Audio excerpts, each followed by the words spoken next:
More than 1,000 years ago, there came to the highlands of East Central Africa the Watusi, a giant race who conquered the agricultural natives of the region now known as Rwanda. Today, still ruling over 2 million subjects who inhabit the rolling hills, the Watusi live in neat houses of clay and thatched straw. The family of Prince Muikarago are preparing for breakfast. One of their many Wahutu servants has brought water with young palm leaves for hand towels. Other servants on containers of food prepared in the nearby kitchen. Food for the Wahutu farmers, peas, bananas, all in clean wooden containers ready for serving. Members of the family are seated behind a low clay platform, which on occasion serves as a fireplace. The refined features of Prince Muikarago bespeak his noble lineage as he chats with his son, Prince Kanamugiri, while Princess Mukaratesi attends her little daughter. Using the fireplace as a serving table, the servant places in wooden bowls for each member of the family the boiled rice, beans, peas, and bananas sliced with a bamboo knife. The little princess prefers bananas, fresh gathered from nearby gardens. Intimate relationship exists between father and son. The young prince will someday inherit the family properties, farmlands, servants, and cattle, in line with age-old practice among Watusi nobility. Today, with breakfast over, father and son are going out to inspect their cattle. It is only when the prince rises that we appreciate his height, more to take leave of the princess mother. They pass out of the thatched house, and, after farewell, out through a gate in the stockade which encloses the buildings. With her young daughter at her side, the princess takes up a morning activity, the weaving of an ornamental wall mat. This is made of reeds and grasses dyed in various colors. Such geometrical designs are characteristic of Watusi ornamentation of walls and clothing. Since cattle play such a prominent part in Watusi life, it is natural that the young prince's clay toys should represent the royal cows. This servant girl, the personal attendant of the mother, now requests that she inspect the broad trays of coffee drying in the sun, another feature of household routine and a part of the education of the young daughter. And then on to oversee the churning. The Watusi depend for their food chiefly upon dairy products, milk, curds, and butter. The churns are jugs of cleverly carved wood, scrupulously clean, and covered by cones of closely woven grasses. Meanwhile, Prince Muikarago and his son are inspecting one of the treasured royal herds.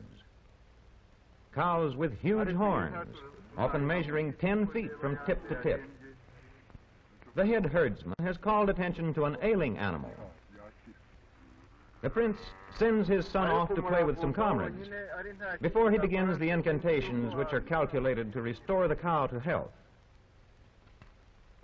In company with other lads of the nobility, Prince Kanamugiri plays the game of Igoroso, much like backgammon, more familiar to us. This game is played only by members of the nobility.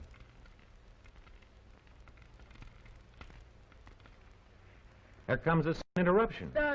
A young messenger, hurrying in, announces that a leopard has been sighted lurking among the trees near the royal cattle.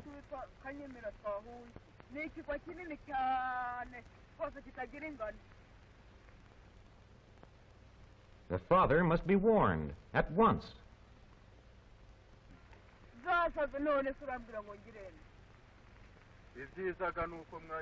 The young prince is to summon bowmen and spearmen from the Wahutu hunters, telling them that Prince Muikarago himself will direct the hunt.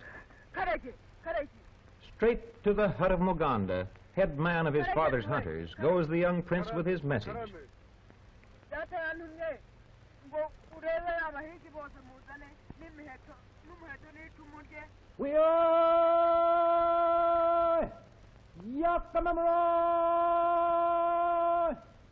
Yamagoran is below! After the hunters have been summoned, the young prince returns to his mother, who gives him his dancing costume for a rehearsal with the royal pages. To be a page is a privilege eagerly sought after by all growing boys of the Watusi.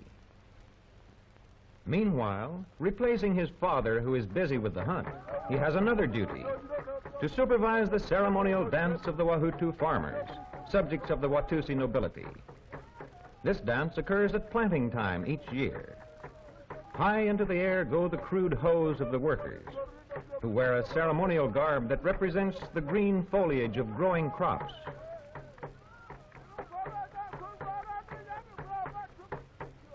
This is an occasion of fun to all concerned.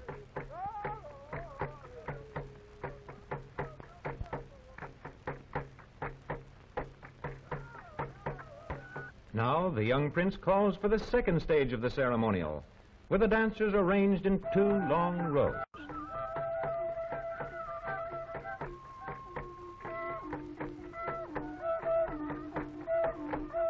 With the added duty of supervising the Ho Men's dance, Prince Kanamogiri is late for his part in the dance of the king's pages. Chief Rurasiri, the court's teacher of traditional dances, brusquely orders the prince to hurry. An attendant quickly helps him on with the ceremonial skirt, bead necklaces, and headdress of banana fibers. There is great competition for a place among the king's pages, who spend 4 years at the royal court.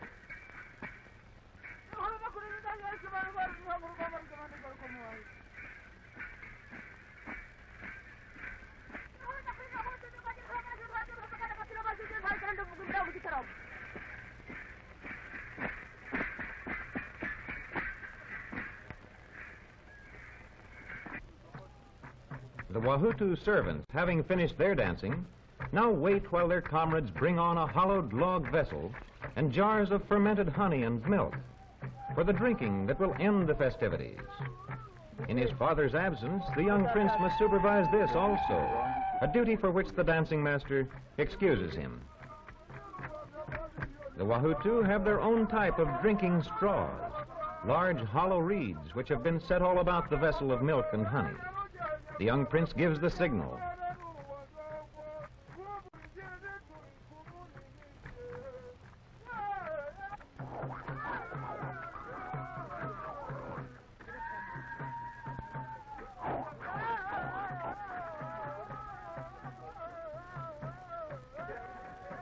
The royal pages, at rest from their dancing, are thoroughly enjoying the affair. Having acted for his father, the young prince rejoins his companions and seems to share in their amusement at the antics of the servant farmers. A little later, as he sets off for home, the chant of the returning leopard hunters comes to him from the distance.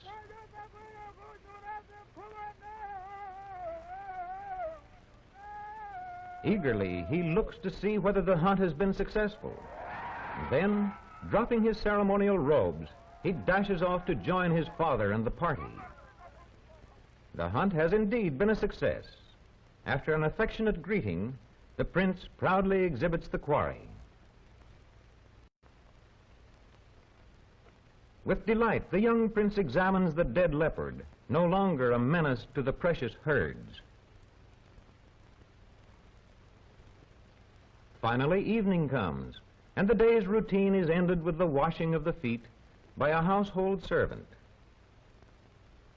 The prince's mother tenderly places the young daughter in her bed, a bed built into one side of the house, a bed of reed mats, closed off from the night air by a hand-decorated curtain of woven reeds.